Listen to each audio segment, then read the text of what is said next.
for bo mama benga you telemakine.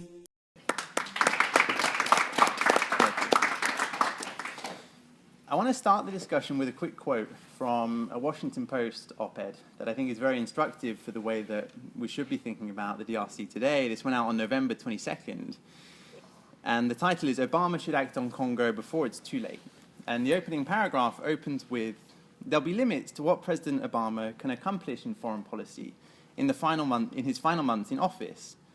He's already written off Syria, telling reporters that he was not optimistic about short-term prospects for stopping that devastating civil war. But in some areas, Mr. Obama will retain the capacity to act, but he'll also be compelled to address crises that cannot await the arrival of the next president. One of those is taking place in Congo." I suspect that at least some folks here in the room today may have very little context or situational awareness of what's happening in DRC. So I thought we'd start the discussion framing that context and ask you first, Rudy, what's the situation like there today? What is this crisis that the Washington Post is talking about? The situation in the DRC at the moment is very worrisome.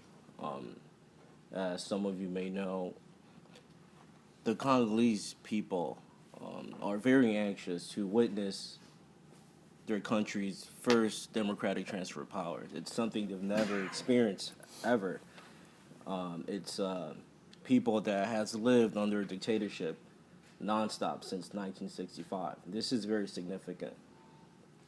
There were elections that were supposed to be held this year for a various number of reasons.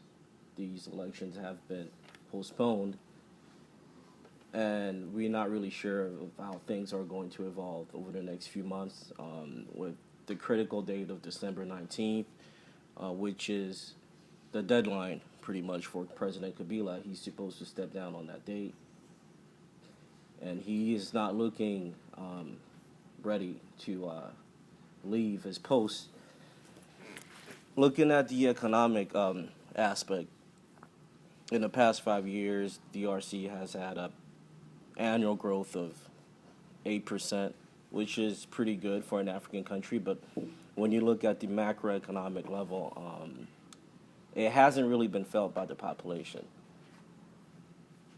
DRC is ranked in the bottom 15 of the Human Development Report. Things are not looking very good economically. The 2011 elections were fraudulent. They're believed to have been rigged. The 2011 elections were considered to be one last shot for Kabila to finally show the world that he's ready to leave a mark on Congo's history. And the fact that they haven't taken the necessary step to organize elections on time just shows how much he and his regime don't really care about the future of the country. So as we continue this discussion, there will be many more points to be made, but that's the situation in the DRC right now. And so you have President Joseph Kabila, who's been in power since 2001, and the Constitution now saying that after serving 2 terms in office, he has to stand down. You made the point that elections are supposed to be happening this very month in November. Clearly, they're not happening, they haven't taken place, and it doesn't look like they're going to happen before the end of the year. Why is that? What exactly is driving that? Well, President Kabila and his government have mentioned several reasons for delaying the elections. The most important one is the voter register. Millions of citizens have reached majority since the last elections, close to 7 million. These citizens haven't been included in the voter registry. So that's the number one reason. The second reason is money. They're saying they don't have money, which is absurd, given the enormous amount of revenue they've generated from minerals.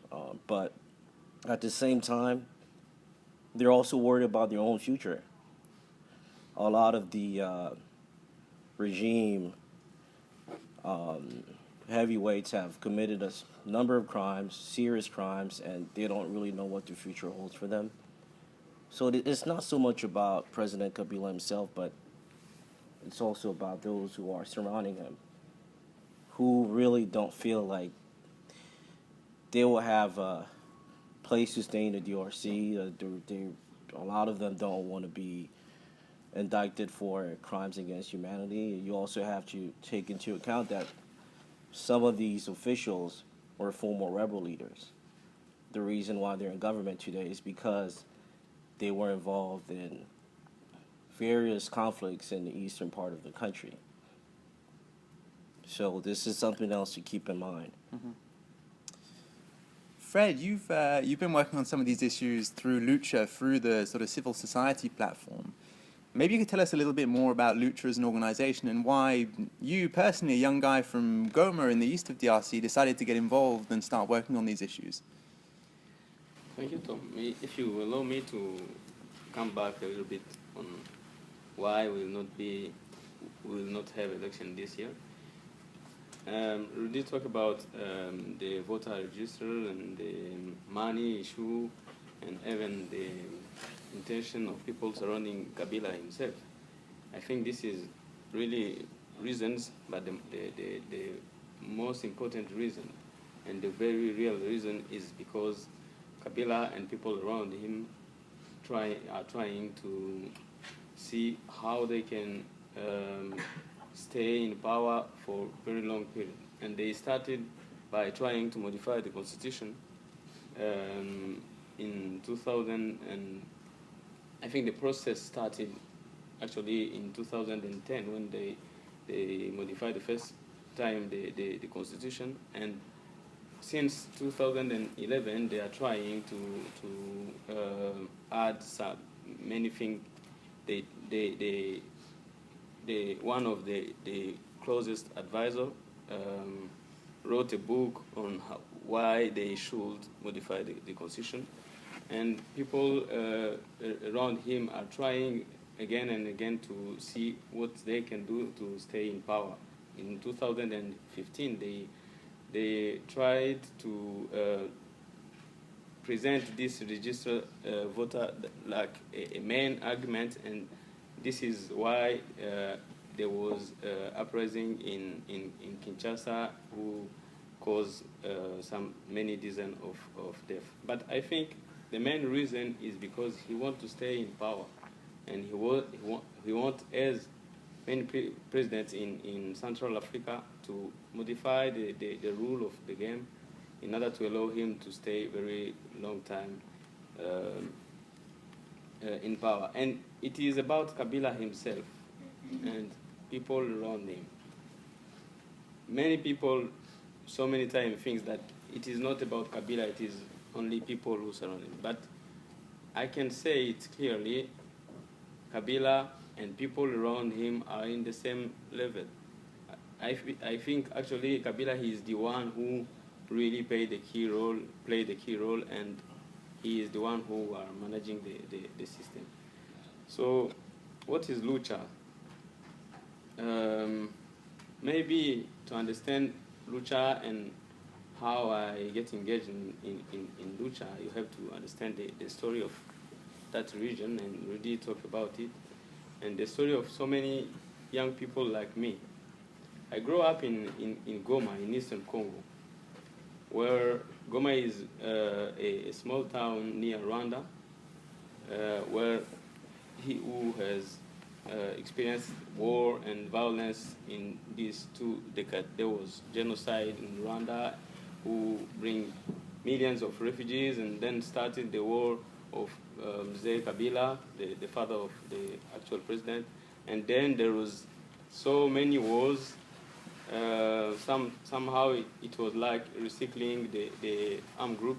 So there was at the beginning one rebellion called AFDEL, led by Kabila, the father of this president. And from AFDEL they came RCD, and from RCD they came CNDP, and from CNDP M23, and it is like the recycling of the armed group. And what is really frustrating for population in Eastern Congo is that those people who are the warlord and the criminal, once they finish their war, they become rulers. They are integrated in the system. They become rulers, and when they are not agreed, they started a new rebellion. They kill people, and they become ruler after. And it's and the people doesn't really found how they can, what is their interest in what's in those political deeds. And in 2012, when M23 started, me and some of friends think that it was enough to live that way. And we had to do something. In 2012, I was 22. I was near the youngest between my fellows. And we started that movement. We didn't call it LUCHA. We didn't want to create a new structure. We believe that we can do something not as a structure but as Congolese people. There was a lot of structure. There was a lot of leaders. I used to say when we came in Congo and you ask a room like this, who is the president of something? You can find everybody here is a president of something. A president of student union, a president of, I don't know, youth organization, this, that. And it is not a problem of leadership and structure. It was a problem of action, effective action and willingness to try to change things. And we at that moment, we refused to create an organization. And we choose just to think about actions and what we can do, how we can mobilize people, how we can make pressure and to hold our rulers accountable. And we started with very social issues like water and electricity, because as you may know, people need to, when we talk about big idea of democracy and freedom, sometimes people, especially in the region that people are not really high educated, they can't understand that. But if you talk with them about water issue or electricity, it's something they live, it's something they feel, it's something they can understand. And from them we started to talk about the link between this water issue and the government issue and the leadership issues. And in 1994, we were assisting all these tentative of the government to not organize the election is really something which was planned 2 years or 3 years ago. Mm-hmm. And we start thinking about mobilizing people on civic engagement and democracy and peace demonstration.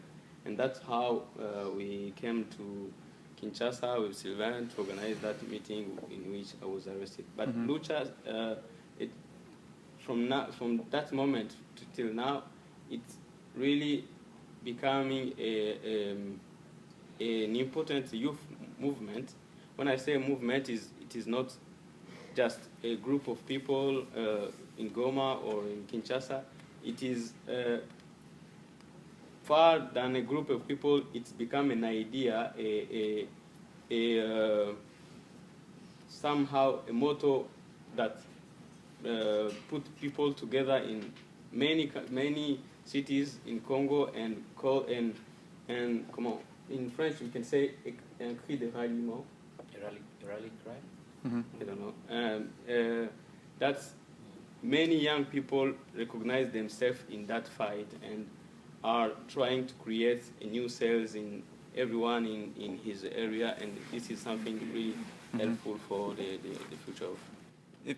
If I can add to that, thank you, Fred. I think LUCHA is a really interesting civil society organizations. Unlike a lot of sort of traditional NGOs and civil society groups, it largely eschews donor funding. It tries not to be the sort of traditional idea of civil society that folks working in these contexts might have, but truly a movement, something that professionals working in other jobs are doing with the rest of their time. And it's had incredible impact. Fred mentioned there the water campaign. I remember living in Goma, this Goma Needs Water campaign. It highlighted the sort of ludicrousy of the fact that this city was right on the edge of the water, right on the edge of Lake Kivu, but yet so many houses didn't have access to water for, let alone drinking, but bathing as well, and had amazing impact and got in front of the governor and really started pushing things forward. So I can say it's certainly one of the most dynamic youth movements in the region, organizing some really dynamic events. And Sylvain, perhaps we can turn to that. Maybe you can take us back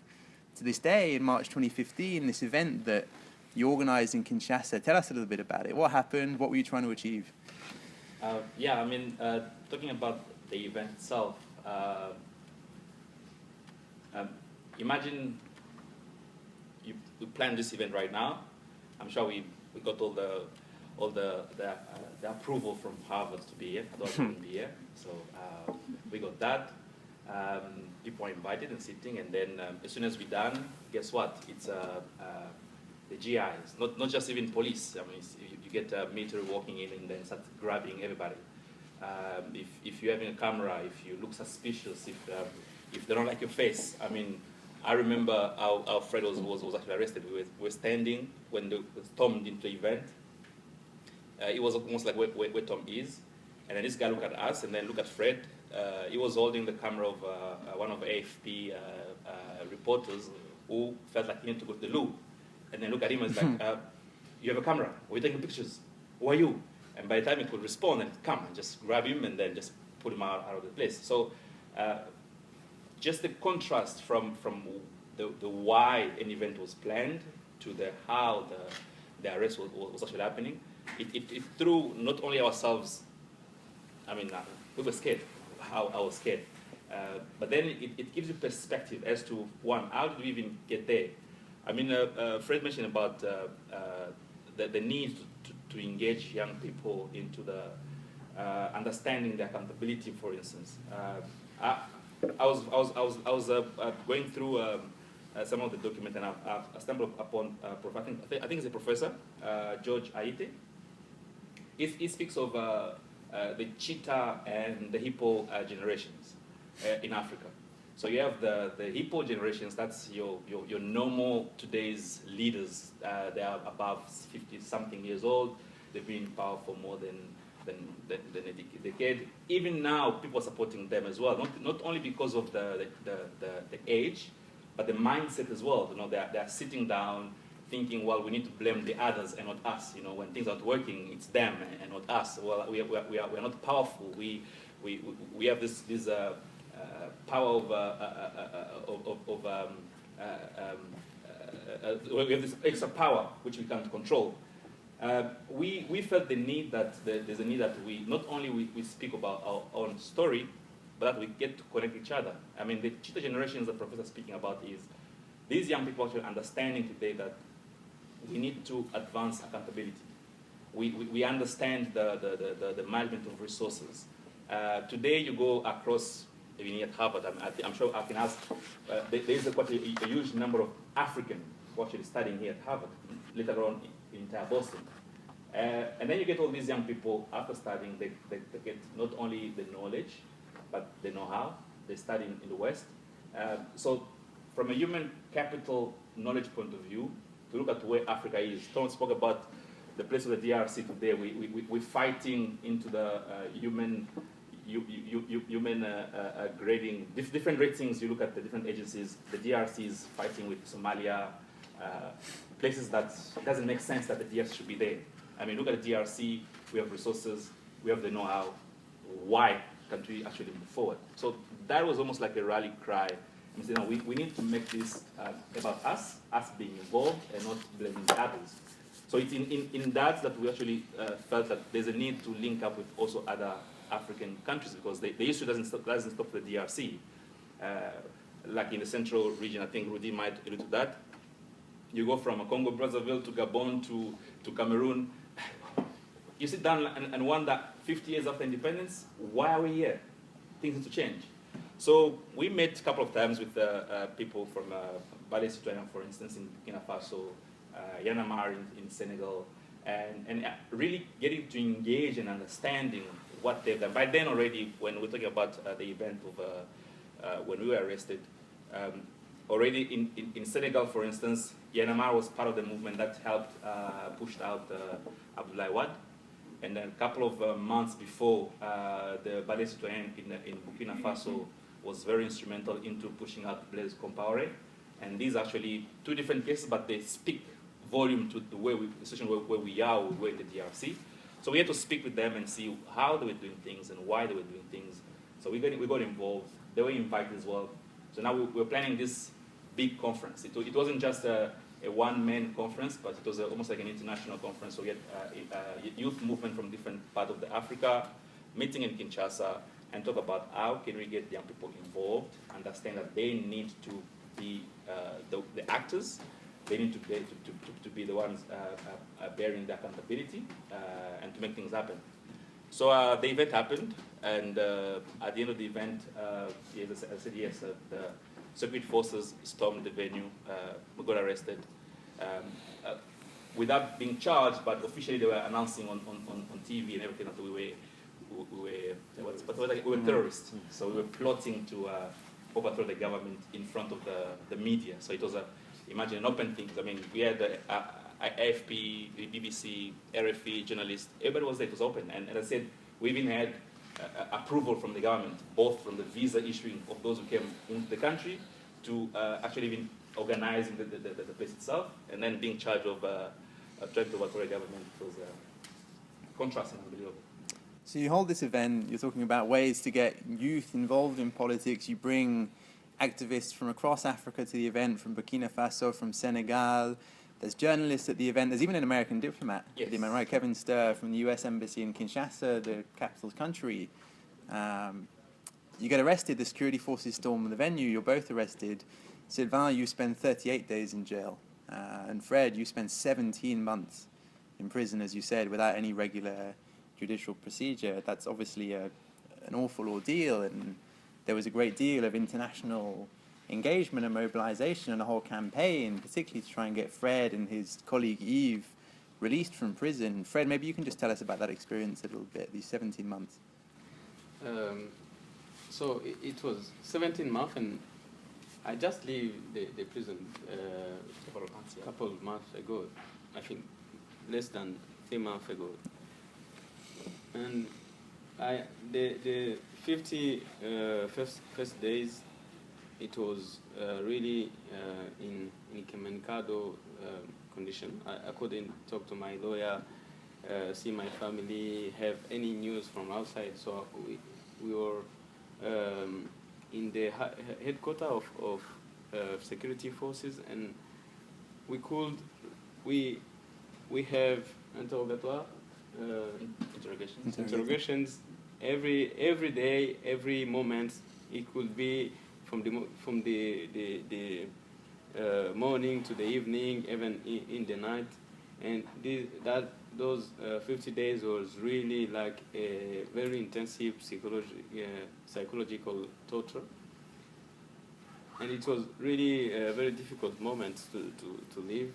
And they sent me in the major prison in Kinshasa, where I spent 15 months. I think this is a very bad experience, a very complicated experience for me, because I was relatively young. I was 25 when I get in jail, and no one can say he is prepared to live. At least when you are activist in Congo, you know you may be arrested and free a week or a couple of days after, but you are not prepared to stay so long in jail. And one other thing is that in those periods there was really not a trial in my case, so I didn't know how long I will stay in jail. So it's like my whole life was put in pending, and I couldn't know. I couldn't even imagine what my life will look like 2 months or 2 years after, because it was really like I'm putting aside, and I can't plan anything. It is really psychologically something very complicated. But the experience in jail, I think when I look back on it, I think it is a very important experience for someone who wants to really understand how our society works. Because prison, especially that Makala prison where I spent months, it's like Congo, but the whole Congo will take it in a small place, and you can see it very closely, like in a microscope. And you see all those kind of misgovernments, corruption, and torture, and all those things. You see it very closely because the way things are going outside is the same way they are inside. It is a prison of over 8,000 of people inside. It was actually built to contain 1,500 people. And there is over 8,000 people. So you can imagine how people live there. And one of the things that of course there is an administration that lead the prison, but mostly it is about prisoners that are the leader of the other prison. And in Makala, it is the highest criminal who take the lead in that way, and they act as they used to act. In criminal way, they can take you, they can kick you, they can take all you have. You have no rights. You are less a human in that period. But it's important to understand some values that you are talking about, even sometimes without understanding them. I know what I'm saying when I ask for freedom, for example. I know what freedom is because I have experimented a lack of freedom. I know what is dignity because I live in the way there is no dignity. I know what is poverty because in that jail there is people who live in very, very extreme level of poverty. I know what is bad condition of life because then it's a common life. So I really, I was very close of those things that people in Congo are experimenting every day, and that we talk in the media or write about it without really feel it very closely and feel how those people who live it every day feels. So it is, of course, it was a very bad experience. I can't recommend anyone to try it. But looking back, it is, I used to say Makala was, for me, it was like a Makala University. So I did my master or my PhD there in how to understand how life goes. And it is important for me as an activist to know, to live that moment, because I'm really aware of things I'm talking about. Thank you, Fred. Thanks for sharing your experiences, and of course we're all just so delighted that you were finally released 2 or 3 months ago. I think the international community watching on hopes that all that social media engagement made some difference. I know even at the very highest levels, even President Obama had taken up your case, and we of course hoped that pressure had helped with that outcome. So thank you for sharing your experience. Rudy, maybe you can help us to zoom out for a moment from this one specific case and these specific cases of Fred and Sylvain to the bigger picture of human rights today in Congo. What, from your perspective, are the biggest threats to human rights in the DRC today? Well, I can resume it in 3 parts. First, you have the armed groups acting in total impunity in the eastern part of the country. You have entire regions where the army has no control whatsoever. And these armed groups are responsible for, disturbing the peace. Second, you have government officials, the security services, committing all sorts of crimes against citizens just because they want to express themselves, just because they want to defend their human and political rights. And then you have outside actors, referring to foreign investors who engage in business with the Congolese government to the detriment of the Congolese people. And some of them are responsible for some of these issues we just mentioned. And because of their interests in the country, the stakes are so high that they have an interest in making sure that the regime survives. So these are definitely some complicated scenarios. Mm-hmm. But there is something that can be done about it. And it's an effort that has to be done at multiple levels, but as members of the international community and citizens of the free world, if we can put it that way, we have to raise awareness of what's happening in the Congo. And also understand that these government officials are backed by some very powerful actors living outside the DRC, doing business in the DRC, to the detriment of the Congolese people. Something needs to be done about it. Mm-hmm. Some steps have been taken in the past few months, as you and others in the room might be aware of. Sanctions. Are they effective? We're still wondering to see how far they can go with the sanctions, but it's definitely a good step. Sanctions, you mean general sanctions on the DRC or targeted sanctions on individuals? Targeted sanctions on individuals, okay. Members of the president's inner circle. So these sanctions can be comprehensive, including visa bans or the freezing of criminally driven assets. Also economic sanctions to make it more difficult for some of these people to launder their money, because that's what they do.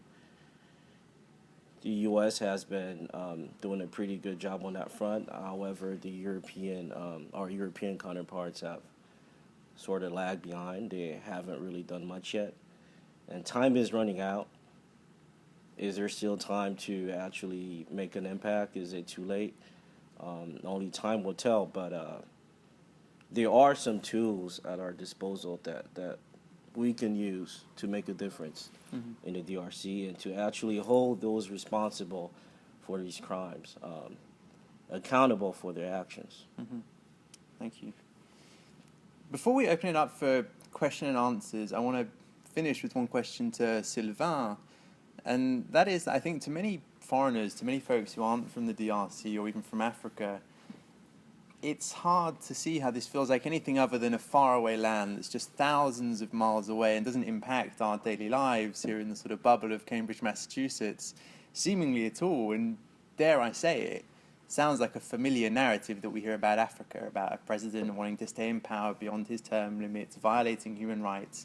It sounds sadly like that typical trope that we hear about Africa all too often. Why should people here in Cambridge, Massachusetts, care about what's happening in Congo? And if we hold that this is an important issue and it affects our lives or it violates our values, what can people do to get involved? Yeah, I think for us to get people involved, I read recently Chimamanda Ngozi talking about the danger of a single story. You know, when in general, people will tell you, oh yeah, that's Africa, you know.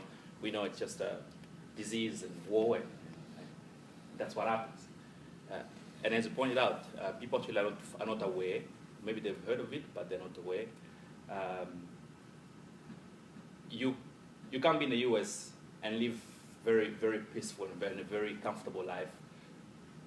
I'll bet and tell you that within your vicinity, there's Congo somewhere. The DRC, from a minerals point of view, I think I might be wrong, but I'm trying to quote here. When you look at the cobalt reserves, for instance, we still have the highest in the world. You look at the coltan and the Colombo tantalite. Today, I think it's the highest reserve. Why am I mentioning these two particular minerals? Is because these two actually are part and parcel of the new world development. So you talk about Tesla and all these new advanced vehicles, electrical vehicles, and renewable energy. These are relying on these minerals, such as cobalt. I mean, right now we all have cell phones. Do you actually know that actually probably the reason for us to actually have this touch screen, to have this new technology, is because of this Colombo tantalite that you find it probably only in the DRC. And for us to get this technology, they need to be almost like a supply chain system. And the problem is the supply of these minerals does not follow the normal due diligence. And that's where you get now this conflict being fueled up. Read mentioned about we need to target those who are doing business in the Congo with the president and profiting out of that. And those people, they've actually maintained this system so they can take out of the country all these minerals that actually are making our lives here quite easy. We're not asking us that we should stop using technology or think about renewable energy. We need all that, but all we're saying is, talking about this cheetah generation, we understand we need these minerals, we understand we need these resources, but there's a way of doing it, where such that we don't let the people get killed. Since World War II, the DRC's conflict actually probably is the highest in terms of casualties, and all this based on these minerals. So until we actually get to reach to see that, people might feel it's a far-fetched story. So we're not asking once more again that we stop using a cell phone, but there's some things you can do. There are petitions out there to try, for instance, to do. I think there's a drive in the US to have conflict-free campuses, such that each campus makes sure that when they're buying all these new technology or new computers, they ask questions from their suppliers, so they can ask questions from the suppliers as well. Where did they get these minerals? How did they end up getting them? From Apple and all the others actually committing to say we will actually make sure we don't use conflict minerals, for instance. We're in Massachusetts. We know that some of the Massachusetts senators are very high vocal into the DRC. Please see them, force them, ask them to keep engaging the current government. We feel there's still space to get President Obama to actually act. I think the DRC today is probably the only issue on the Congress where partisan, both the Republican and Democrat actually agreeing on saying DRC must change, Kabila must go. So if we have a Congress that is moving in that direction, we really don't see why President Obama shouldn't even do anything. I know there's quite a lot of sensitivity talking about the new government coming in, but already President Obama is still the president. There's still room to do. So what we're probably asking is, please reach out to your Congress, to your legislatures, to the White House, that they need to act. They know what they need to do.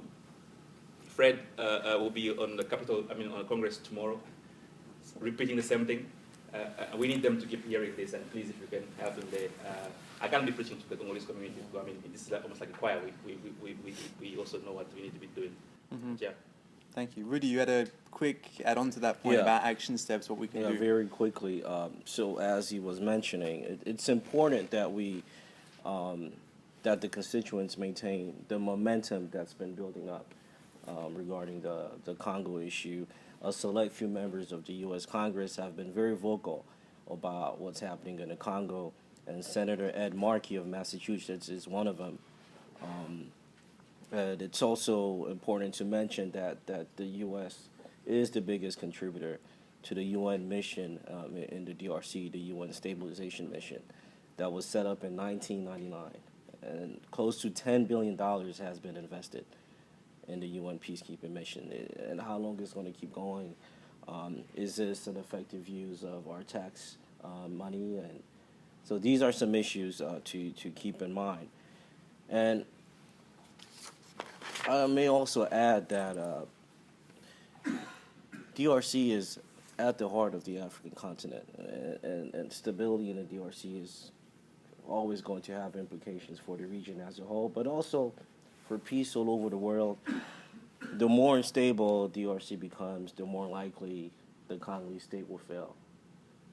A failed Congolese state will probably lead to a safe haven for terrorist groups. Do we really want all these lucrative minerals to fall in the hands of terrorists? I don't think so, especially sensitive minerals like uranium. Some of you may not be aware of the role the DRC played in the Second World War. The uranium that was used to build the atomic bomb that was dropped in Hiroshima was actually taken from the DRC. Without that atomic bomb, the war would have probably lasted longer. Will the Allies have won the war without it? Well, that's subject to debate, but we do have a moral obligation to help the Congo get back on track. Thanks, Rudy. So I think we'll open it up to question and answers now. If we can take the standard HKS rule whereby you state your name, your affiliation, and you make sure that your question is a question, it ends with a question mark, that would be great. So, the question here. Yeah, I'm Bridget Conley with World Peace Foundation at the Fletcher School. So if I can make just a brief comment and then a question for you two. I'm just not sure it helps to do fear-mongering around terrorism in Congo. I mean, even the worst terrorist groups in Africa, I think Al-Shabaab or Boko Haram, they kill Africans. So to connect it to some sort of international sort of scaremongering, I think is unhelpful. I also think it's unhelpful to, I worked on Congo for quite some time, not in anywhere near the depth that any of you have, but to frame it as a crisis that's been going on since 1999. It's not a crisis anymore. This is how Congo works. And what I think is interesting and compelling about the way that Fred in particular was framing the question was one around Congolese, particularly youth, reclaiming political agency. That's what I understood was the difference of what you were saying, is that this is a story about Congolese and about Congolese owning their problems and taking a very different posture. Sort of that's the long road to democracy. It's actually people who claim political agency within a system. And so I think that's a very exciting and I hope fruitful path. And what I'm curious about are the ideas. How are you getting people to engage around that? What are you saying to youth? Do you have a political program as well? Are you engaging people around more development issues like water, the way you were describing it, around democratization as a process, like let's get rid of Kabila and see what's next? Or are you also putting forward political ideas and agenda for Congo moving forward? I like something you mentioned, that the Congo, the situation in DRC is no more a crisis, like a normal situation that happened there. And this really is what is tragedy in Congo, because for an external view, it is,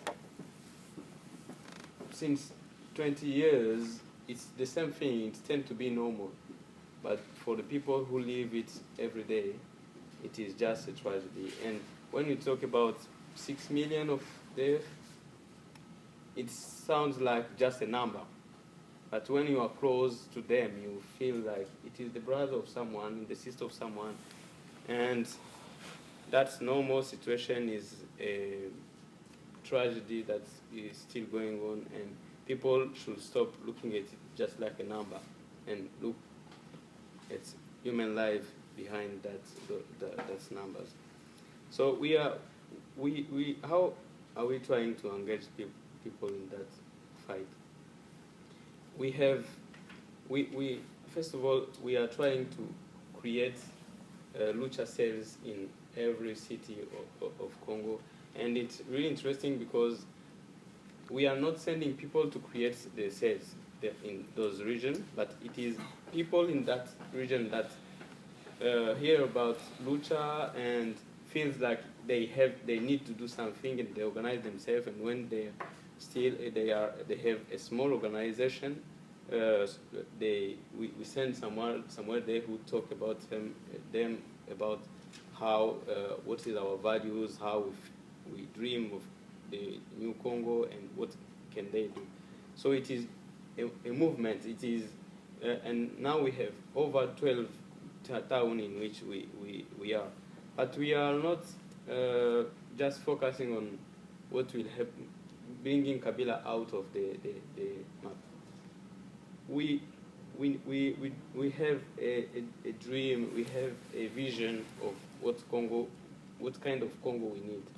And we know it will take a long time, and just to help Kabila to step down is just a small point in that path, even if it is an important point. And we have that vision. We are trying to prepare people in that vision. One major point of that vision is that we need to create an active and consciousful citizen which can hold their leaders accountable. That may be the first step of that vision. Because it's important in democracy to know, for citizens to know what they need to do, what is their power and how they can use it. When we have a passive citizen, it may be a biggest risk to a democratic system. And other is to prepare a new kind of leadership, in training them, in helping them to have new values, because I think the problem of Congo is not that there is no education. You can find so many Congolese in so many biggest university on research center, but the problem is that there is not a common values that they share, and the common dream of the Congo they like. There is kind of selfishness in Congolese. One can be in Harvard, one can be in MIT, one can be in I don't know, one cabinet, but they feel safe, and they not view, they doesn't have a broader view on what the country should be. And even those who are in the country, even they are higher educated, they doesn't have really values that lead them. They can really be involved in corruption and things like that. So we need to create values in those potential leaders in order to expect a change in the future. We know it will take a long time.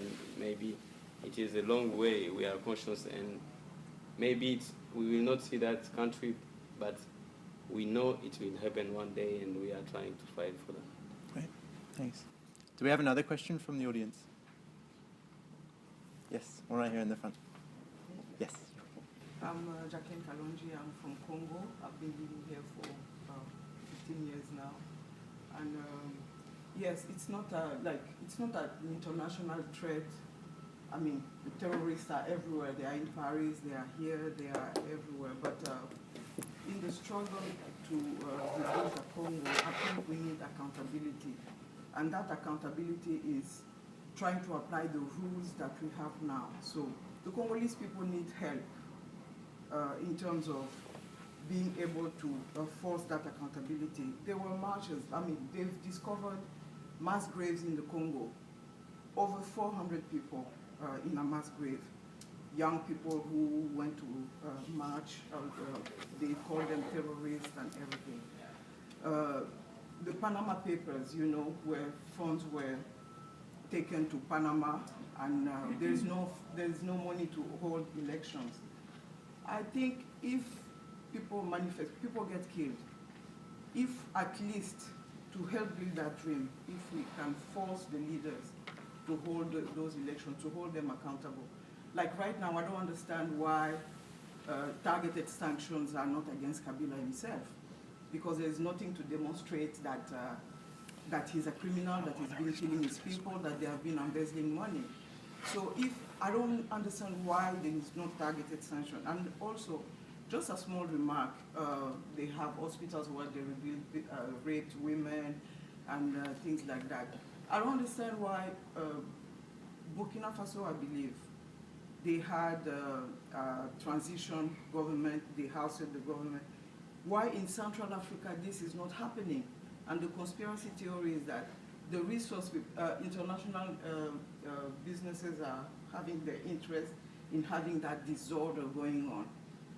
Why Kagame was allowed to change the constitution, why Sassou Nguesso was allowed to change the constitution, why the recount in Gabon. I mean, it's like, yeah, everybody wants the status quo to stay like that, so that even, okay, you will go riot, they will kill a few, they will talk about it in the news, and then it will be forgotten.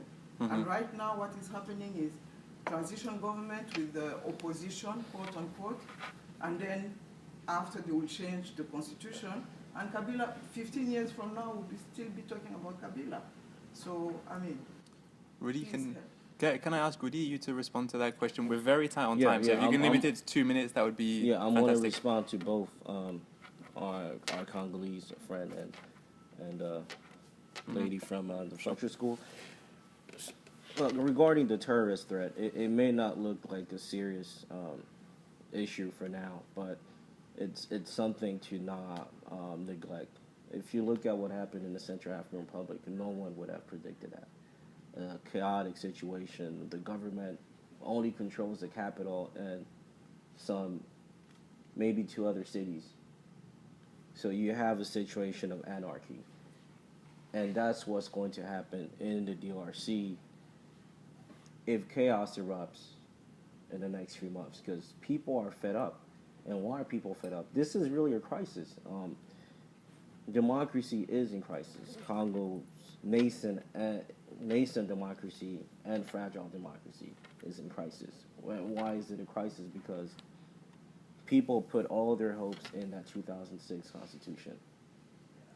This Constitution was the result of a large consensus that was obtained through several years of negotiations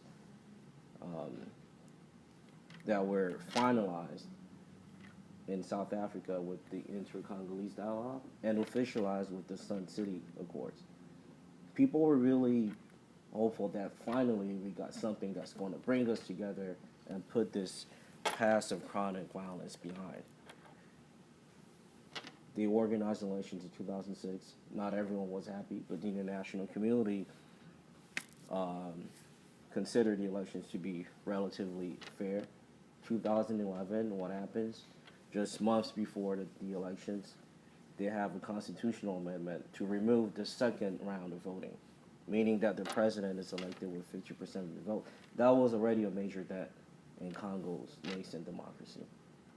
And now in 2016, they don't organize elections. And so the Congolese are running out of patience. For how long this is going to keep going? People are really fed up. And if nothing happens next month, and if Kabila manages to hang on to power for an indefinite period of time, it's almost going to be like Congo has been abandoned.